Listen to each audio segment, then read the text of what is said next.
All right, so jumping straight into the first thing that I've noticed that a lot of Amazon sellers think about when it comes to them building their business is the fact that they understand that money is made when they buy the inventory, not necessarily when they sell the inventory. And I know that this might sound a little bit confusing because of course, when you buy inventory, you sell it, that's where you make money. But what I mean is that when it comes to you buying inventory with any e-commerce business or any business in general, you need to make sure that you do the calculations beforehand. Before you send any money to your supplier, you need to make sure that you do the calculations to see exactly how much profit you're going to make. So with me, for example, with my e-commerce businesses, whether it's eBay, Shopify, and Amazon, whenever I'm about to send money to my supplier, I always make sure to calculate the return on investment for the money that I'm going to send so that I got an idea of exactly how much profit I'm going to make. And by doing this, I know exactly how much to price my items for so that I know exactly how much I can anticipate that I'm going to make on the money that I'm spending. And this is a mindset that every single beginner needs to have when it comes to them building any e-commerce business, not just Amazon. You need to make sure that you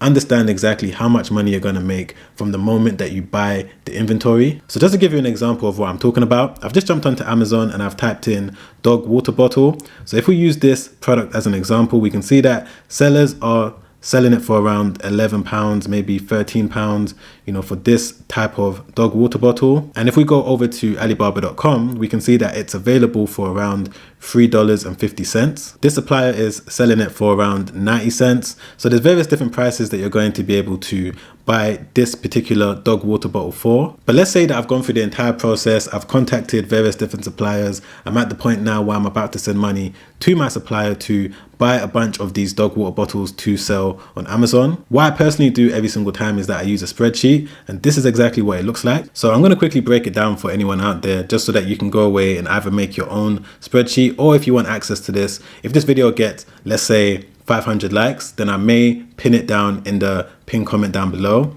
But the way that it works is that I've got the name of the item right here. I've got the quantity of what I'm going to buy from the supplier right here, the unit price of what the supplier is going to charge me for each individual unit, the total amount in USD. So this is going to be 30 pieces times the unit price equals $90. I then need to work out how much it's going to be in pound sterling because I'm based in the UK and I'm going to be selling in pounds. I've then got the price of what I'm anticipating that I'm going to sell the item for. This section right here is the profit. So this is going to give me an idea of how much profit I'm going to make once all of the postage fees and the Amazon selling fees have been taken off. And then one of the most important numbers that I look at every single time before I send any money to my suppliers is the return on investment percentage. So right now, the return on investment percentage is going to be 99% if I sell the dog water bottle for £9.99. And that's based on me ordering 30 pieces at $3 each. And just to let you know, the way that this spreadsheet works is that there's formulas throughout. So for example, if I click on the profit right here, you can see that I've taken away the total amount that it's going to cost me against the potential postage cost and the Amazon selling fees based on the category that this product is based under. And you're not able to see all of the formulas because I've hidden them. So let me just unhide them just so that you have a full understanding of how this works. So as you can see, that's the total revenue, Amazon fee, the postage cost. So I've hidden it just to make it a little bit easy for you guys to understand. And then from this profit number right here, you're going to want to take away the shipping cost in terms of what the supplier is going to charge you for shipping, any import fees that you're going to have to pay in terms of taxes, packaging that you're going to have to pay when it comes to shipping it to your customers if you're not going to be doing Amazon FBA, and any Amazon FBA fees that you're going to have to pay in terms of storage fees if you are planning to do Amazon FBA. So by going through this entire exercise, every single time you send money to your supplier, you're going to have a full understanding of exactly how much to sell your item for based on how much profit you want to make. So for example, if I now change £9.99 to, let's say,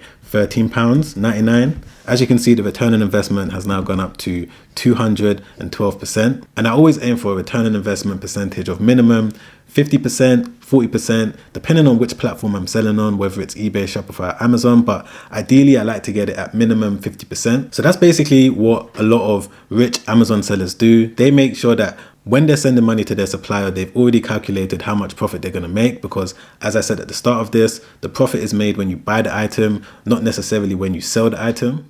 Moving on to the next mindset that you need to have if you want to be a successful, rich Amazon seller in the future is that you need to have a long-term mindset. Not only that, you need to make sure that you build the foundations of your Amazon store with evergreen products. So if you've never heard this term evergreen product before, essentially what it is an item that you're going to be able to sell consistently throughout the whole year, and it's not necessarily seasonal. There's two types of items that you can sell when it comes to building your e-commerce business. You can either sell a trending item or you can sell an evergreen item. And for me personally, I like to always sell evergreen items. Of course, maybe now and then I might add a trending product to my store, but when it comes to me building the foundations of any e-commerce brand, I always make sure that it's an item that people need every single day and they've needed it consistently over the past 5 years. Because by doing it this way, you know that you're going to be able to rely on the income that your business is going to generate. So just to give you an example of what I'm talking about, I've just jumped onto Amazon and I've typed in food storage. So this is an item that obviously people have needed for many years. So if you buy inventory around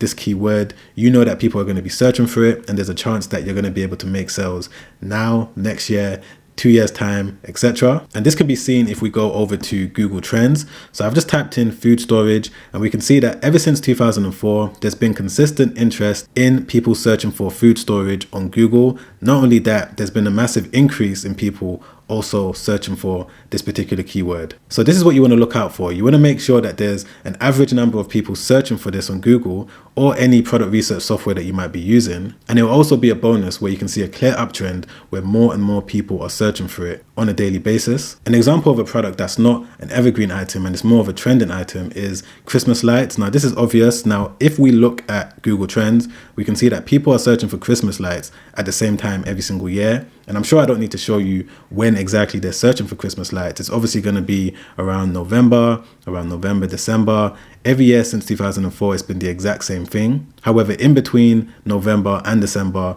March, February, April, May, no one is searching for Christmas lights because of course they don't need it. So this is more of an extreme example. There's other items that you wouldn't really think that they're trending, summertime products, things for the beach and things like that. I'm not saying that you need to stay away from these items completely, but you just need to be aware of the fact that it's better to sell items that people are searching for every single day, because this is going to help you drive more revenue into your business, which you can now reinvest into more items and build your e-commerce or Amazon business that way.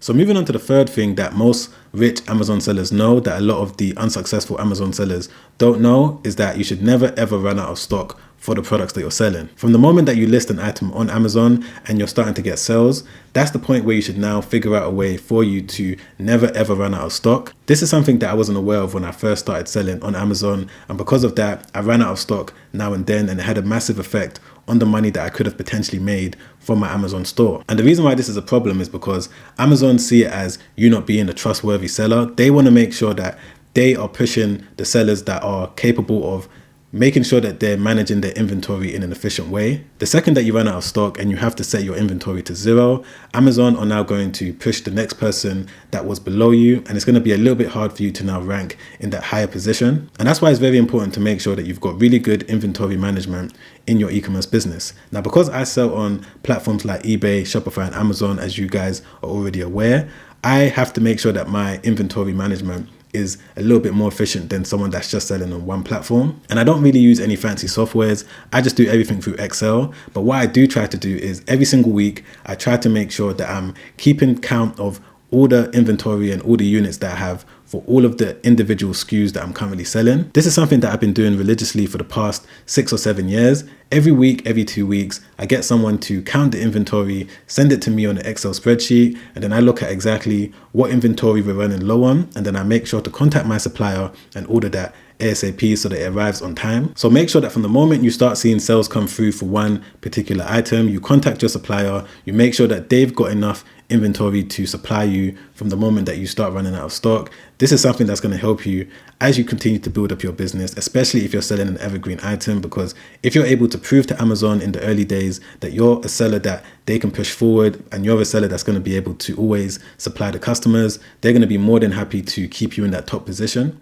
And moving on to the final thing that I'm going to discuss in this video when it comes to the mindset of a successful, rich Amazon seller is that they think bigger than Amazon. And by this, what I mean is they don't just focus on putting all the energy into building an Amazon brand. Of course, that's what you want to do initially. If you want to just focus on building Amazon for the first few months or the first year, just so that you can get the sales coming in and establish your brand. But eventually you need to have a bigger mindset than just selling on one platform. If you guys don't know my story already, I initially started selling on eBay. That was the first platform that I built my first ever e-commerce brand on, and I was able to scale my sales to around $50,000 per month, $70,000 per month. And once I got to that point, I realized that it didn't make sense for me to just focus solely on selling on eBay. So the next platform that I started selling on was Shopify, and I built my own website on that platform using the exact same brand that I built on eBay. And then from that point, I now started selling on Amazon, and I started scaling up my sales to $10,000 per month, $20,000 per month. And by doing it this way, I had a brand where I was selling on multiple different platforms,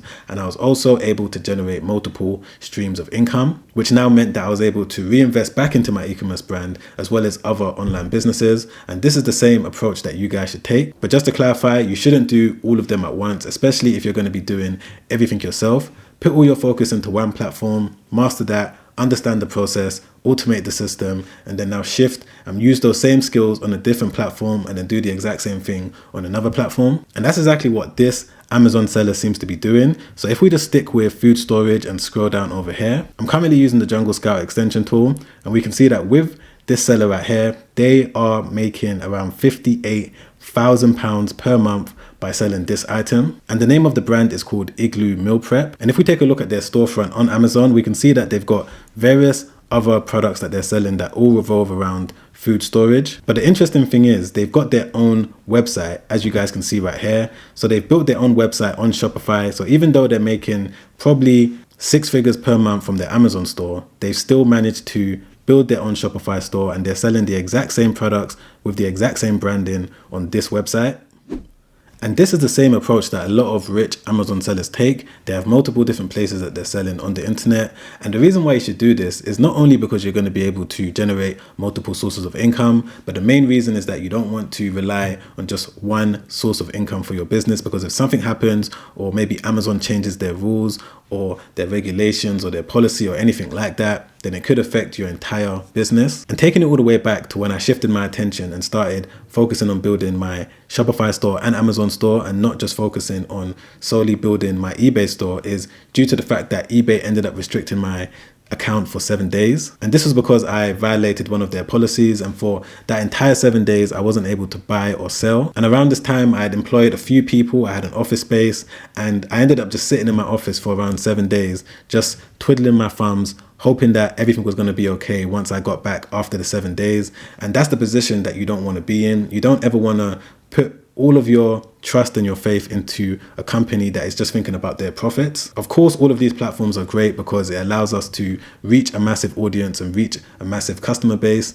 And I enjoy using eBay and Amazon and all of these places. But at the same time, you need to think about yourself and focus on building up your own platform that you have control over. So that's why I always advise people that once they start making a decent amount of cash flow from their Amazon business, they should now focus on building up their own website that they have a little bit more control over. But if you are at the beginning stages of your Amazon journey and you want a full step-by-step understanding of exactly what you need to do next when it comes to actually getting started from a beginner's point of view, then watch this video right here, because this video has helped out so many people and you're definitely going to find a lot of value out of it if you've enjoyed this video. Don't forget to press the like button if you've enjoyed this video. I really appreciate it. It really helps out the channel in a big way. Don't forget to subscribe as well. Hit the bell notification. All right, guys, I'll see you on the next one. Make sure you stay safe out there. Peace.